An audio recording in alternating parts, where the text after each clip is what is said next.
Islamic clothing is an aspect of modesty. Fashion, as we identify today, means to wear classy, stylish, and trendy clothes, or we can say wearing branded and expensive clothes. Fashion is not only restricted to clothes, but also before using or buying anything like shoes, cosmetics, purse, furniture, television, mobile, computer, etc. We first check whether it is in fashion or out of fashion. According to Oxford Dictionary, the word fashion means manner or way of doing something. Actually, there is no such thing as out of fashion because fashion is only a means of one's expression. In every individual, a unique expression of his or her style, personality, and character are being reflected. Therefore, fashion is an appearance and a sort of means to communicate. However, fashion is always unique and distinctive to everyone. First of all, there is a need to redefine the term fashion. Fashion is not restricted to any single area of life, i.e., costume or appearance, but it has a very wide range in almost every field of life like architecture, fine art, dance, style of communication, commercial trends, management, politics, medical, etc. Therefore, we can easily say that fashion is social. Fashion in real meaning is not to wear trendy, expensive, and attractive clothes. Instead, fashion is a style, it is a make, it is an appearance. Thus, whatsoever one is wearing must suit him or her. Frankly, fashion is not to wear what others wear. It is not to copy others. However, do we ever look with Islamic point of view before following or adapting any type of fashion, especially the dress code? An important aspect of religion that must be observed is the Islamic code of clothing for both men and women. The appearance is a symbol of what one has in his or her heart. Sadly, today's modern society is madly and blindly running behind fashion. In fact, we can see there has been introduced and injected vulgarity in our society in the name of fashion and style. The unique Islamic code of dress is one of many things that differentiates Muslims and non-Muslims. Islam does not restrict anyone to wear good clothes or to practice fashion. What it restricts is not to wear such clothes that do not cover the body in a decent manner. Today, the veil, or better known as the hijab, is no longer regarded as a black piece of cloth which was just used to cover the body for Muslim women across the world. Perhaps today, majority of women seem unclothed even after wearing hijab. On the other hand, we can see they are covered, but at the same time uncovered. Most women, by adapting sexy outfits to the hijab, try attempting to be veiled and appealing at the same time. Muslim ladies across different nationalities and cultures have discovered a new way of wearing their veils and headscarves through a display of colors, fabrics, shapes, and styles. Islamic fashion shows have now become more widespread in order to project the modern Muslim woman. And in today's ever-evolving world of multimedia, young people have taken easy-to-find hijab tutorials online. Have the Muslim women forgotten the essence of hijab? Is hijab now seen simply as a fashion statement? Nowadays, everybody wants to be attractive and eye-catching, which has given rise to a fashionable version of hijab. Modern stylish hijabs, especially the jilbabs, are tight-fitting and therefore revealing the neck and parts of the body, and hence fail to fulfill the essence of what it means to be veiled. Stylish earrings popping out of the headscarf, a lot of makeup, odd combinations of colors, skin-tight clothes wrapped around the body are common among many veiled women. The hijab or the scarf is not supposed to stand out. It is supposed to be simple and plain.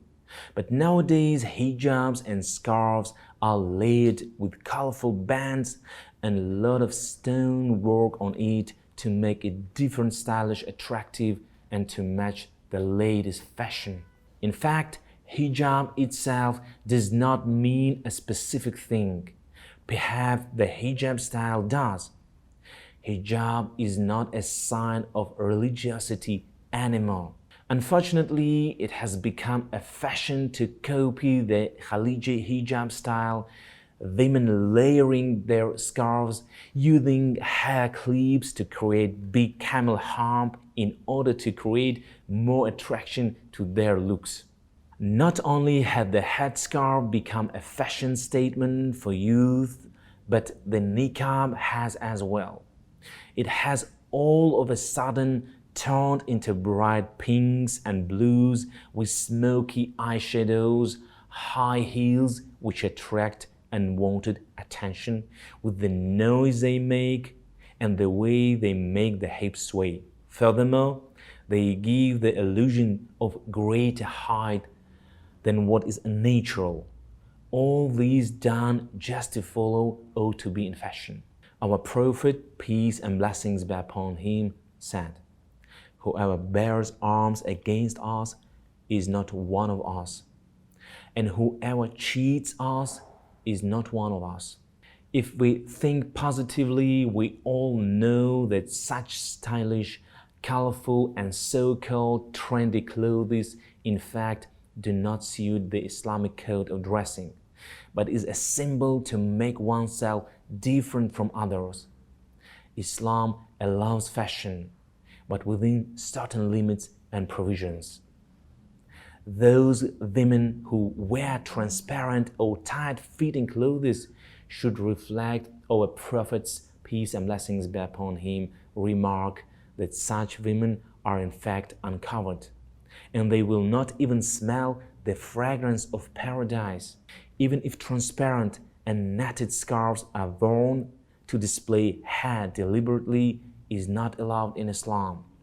God the Most High mentioned in the Holy Quran, meaning, "O Prophet, say to your wives and your daughters and the women of the believers that they let down upon them their overgarments. This will be more proper that they may be known, and thus they will not be given trouble, and Allah is forgiving and merciful." Surah Al-Ahzab, Ayah 59. Hence, our dress must cover our body properly and decently. The design of our dress must avoid three grave sins: show-off, arrogance, and self-indulgence. Also, clothing should not be worn for the purpose of gaining reputation or increasing one's status in society.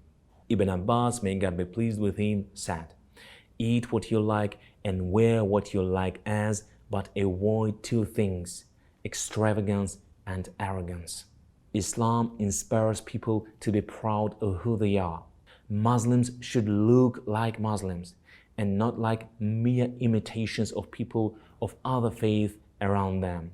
The Quran describes, meaning, "O children of Adam, we have bestowed upon you clothing to cover your private parts and as adornment, but the clothing of righteousness, that is best.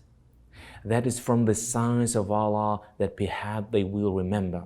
Surah Al-Araf, Ayah 26. Clothing worn by Muslims should be clean and decent, neither excessively fancy nor ragged. One should not dress in order to increase the admiration or sympathy of others.